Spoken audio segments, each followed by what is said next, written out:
في بلديتنا بالفيشير. نحن كمجلس الشعبي البلدي لبلدية الفيشير ندعم كل المواهب الشابة لهذه البلدية، ومن بينها تومي أكرم الموهوب، فهو متعدد المواهب ليس في مجال الاختراع فقط، هو ممثل مسرحي وشاركنا في عدة مناسبات وطنية، وأيضا رسام وعازف الموسيقى. يعني نتمنى من الشركات الداعمة أن تدعم هذا الموهبة في تنفيذ هذا المشروع على أرض الواقع. ولما لا غدوة يجسد تكون ربما يكون ينقذ عدة أرواح ويساعد الحماية المدنية، ونتمنى له التوفيق. معكم أكرم تومي من ولاية برج بعريريج، عمري 25 سنة، متحصل على شهادة تقنية من الإلكترونيك الصناعي. عندي إنجازات كثيرة وخدمت مشاريع من قبل، ولكن هذا المشروع هو اللي حبيت نصابر فيه وندير به مجهود كبير إن شاء الله. الفكرة كاين الدول بزاف يخدموا مشاريع ويخدموا لي روبوت، ولكن احنا هنا في الجزائر كاين بعض لي روبوت ولكن ما دون جدوى كما نقولوا ما فيهمش فايدة. أنا حبيت نخدم روبوت عنده فايدة، عنده هدف. حبيت أنا نخدم هذا الروبوت اللي يطفي النار باش يحمي الغابة وما يخليش النار تنتشر بكثرة. رانا نشوفوا في الحماية المدنية ورانا نشوفوا في بيوت بزاف ما قدروش يطفوا النار. هذا الروبوت ان شاء الله يقدر يساعد كثير ان شاء الله.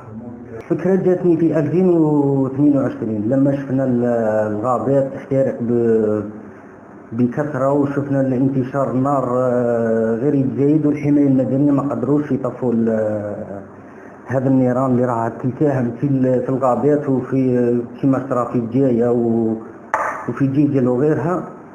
أنا حبيت نخدم روبو يقدر يساعد في تخميد شوي من الحرائق. احنا ماناش نقولوا راح يطفي الحرائق، ولكن يقدر يساعد شوية، يقدر يطفي في الدار، يقدر يطفي في الغابات، يقدر يمشي. احنا خدمنا هذا المجسم اللي هو عبارة عن روبو صغير يقدر يتطور، يقدر يمشي بالتليكومون، يقدر نزيدوا له كاميرات، نقدروا نزيدوا له حوايج بزاف. هذا شارك به مهرجان في ورقلة، حصلت على المرتبة الرابعة. حبيت نزيد له إضافات، مثلا كاميرا، نزيدوا له لي كابتور. عندنا هذا الكابتور يتحسس الغاز، عندنا هذو لي كابتور يتحسوا الحرارة، يشوفوا الحرارة يروحوا. احنا نقيسوا له ديروا 30 سنتيمتر يحبس يطلق الماء باش يطفي النار، وإذا مازال كاينه النار يزيد يكمل يطفيها. عندنا هذه تاع الريزو ايضا، لما يكتشف كاين النار او كاين الغاز يبعث لي ميساج في التليفون يقول لي هاي كاين الغاز، هاو كاين شحال الانتشار تاع مدى النار.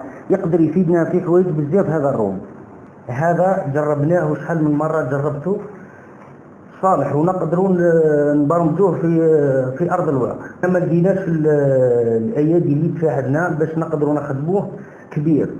احنا على بالنا هذا بريكا ما يطفيهاش، ولكن لما نخدموه كبير راح يطفي دار، يطفي غابة، يطفي ويساعد الحماية المدنية بزاف ان شاء الله. ومش هذا اللي غريبة تشوف روبو يطفي في الجاي. احنا ديما حاضرين بلادنا، ما كاينش ما تخدمش نقدروا نخدموا. نناشد السلطات المعنية باش يدعمونا، وماناش حابين يروح مجهودنا في الريح. رانا حابين بلادنا وتطور بلادنا، وان شاء الله يساعد في انقاذ الارواح ويطفي النار ويروح بعيد.